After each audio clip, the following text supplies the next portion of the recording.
तर नमस्कार मित्रांनो, आज आपण आलेलो आहोत अलिबागच्या बीचवरती. निसर्गरम्य वातावरण, जणू काही इथं निसर्गाने स्वर्गाचं अवतार धारण केलाय. सगळीकडे आनंदाचं वातावरण, शुद्ध हवा आणि समोर जो दिसतोय तो म्हणजे अलिबागचा किल्ला. मित्रांनो, आपण अशा रीतीने प्रवेशद्वाराच्या जवळ आलेलो आहोत. आपल्याला छान असं प्रवेशद्वार, निसर्ग, पक्षी आणि काही झाडं यांनी आपलं मन मोहून जातं आणि आपण डायरेक्ट प्रवेश करतो तो अलिबाग जो किल्ला आहे त्याच्याजवळ. मित्रांनो, हा किल्ला म्हणजेच समुद्राच्या आतमध्ये. जर ओटी असेल तर आपण नक्कीच जाऊ शकतो. मी या ठिकाणी बहुतेक वेळा गेलेलो आहे. परंतु आपल्याला जर फिरायला यायचं असेल कुठलं बीच, तर आपण नक्कीच सजेस्ट करतो मी, किंवा आपण येऊ शकता तो अलिबाग बीचला. निसर्गरम्य वातावरण, सर्व काही आनंदाचं वातावरण आणि तुम्हाला मनमोहून टाकणारं हे निसर्गाचं सौंदर्य. मित्रांनो, तुम्ही बघू शकता समोर जो किल्ला दिसतोय तो अलिबागचा किल्ला आहे आणि ह्याच किल्ल्यामध्ये लोक इथून बोटीने जातात. सगळ्या प्रकारचं इथं एन्जॉय करताना आपल्याला लोक दिसत आहे.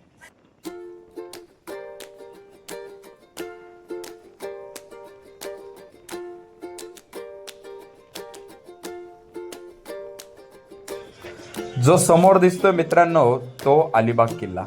आपण तिथे जाऊ शकलो नाही, परंतु मी तुम्हाला कॅमेरा झूम करून दाखवण्याचा प्रयत्न करतोय की तो जो किल्ला आहे तो कशा प्रकारे दिसतोय. मित्रांनो, असं म्हटलं जातं ह्या बाजूला जे होतं ते शस्त्रगार किंवा शस्त्रास्त्र होतं.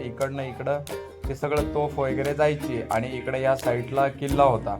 हा किल्ला पूर्वी कोळ्यांचा होता. नंतर महाराजांनी त्याचं व्यवस्थित बांधकाम करून तो महाराजांनी ताब्यात घेऊन त्याचा संरक्षणासाठी वापर केला. सागरी वाहतूक, सागरी व्यापार आणि परकीय व्यापाऱ्यांवरती नियंत्रणासाठी हा एक किल्ला. आणि कान्होजी आंग्रे इथे त्यावेळेला त्यांच्या आधिपत्याखाली होतं. त्याबाबत मी सुद्धा कान्होजी आंग्रेंबाबत सुद्धा मी तुम्हाला व्हिडिओ बनवणार आहे. पुढचा व्हिडिओ नक्कीच त्यांच्यासाठीच असेल. मित्रांनो, हाच तो अलिबाग किल्ला आपण पुढच्या व्हिडिओमध्ये आपण तो बघणार आहोत. आणि तुम्ही फक्त सध्या अलिबाग बीच बघा. पर्यटनाच्या दृष्टीने अलिबाग बीच हा अतिशय उत्तम असून तुम्ही त्याचा एन्जॉय घ्या.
तर मित्रांनो, आपल्याला या ठिकाणी तुम्ही बघितलं आजूबाजूला काही रिसॉर्ट आहे राहण्यासाठी. अलिबाग म्हटलं की खाण्याची आणि राहण्याची उत्तम सोयी इथं उपलब्ध आहेतच. त्यामुळे तुम्ही त्या गोष्टीचं टेन्शन घ्यायचं काम नाही.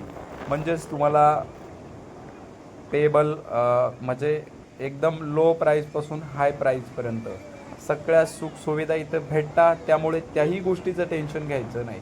म्हणूनच पर्यटन स्थळ किंवा आपल्याला फिरायला यायचं असेल, जर आपण टुरिस्ट असाल, ट्रॅव्हलर असाल, तर नक्कीच तुम्ही अलिबागला भेट द्या. कारण की मीही दिली, मी अनुभवलं आहे अलिबाग. त्यामुळे खूप चांगलं वातावरण आहे. तुम्ही आता व्हिडिओच्या माध्यमातून बघितलंच मित्रांनो.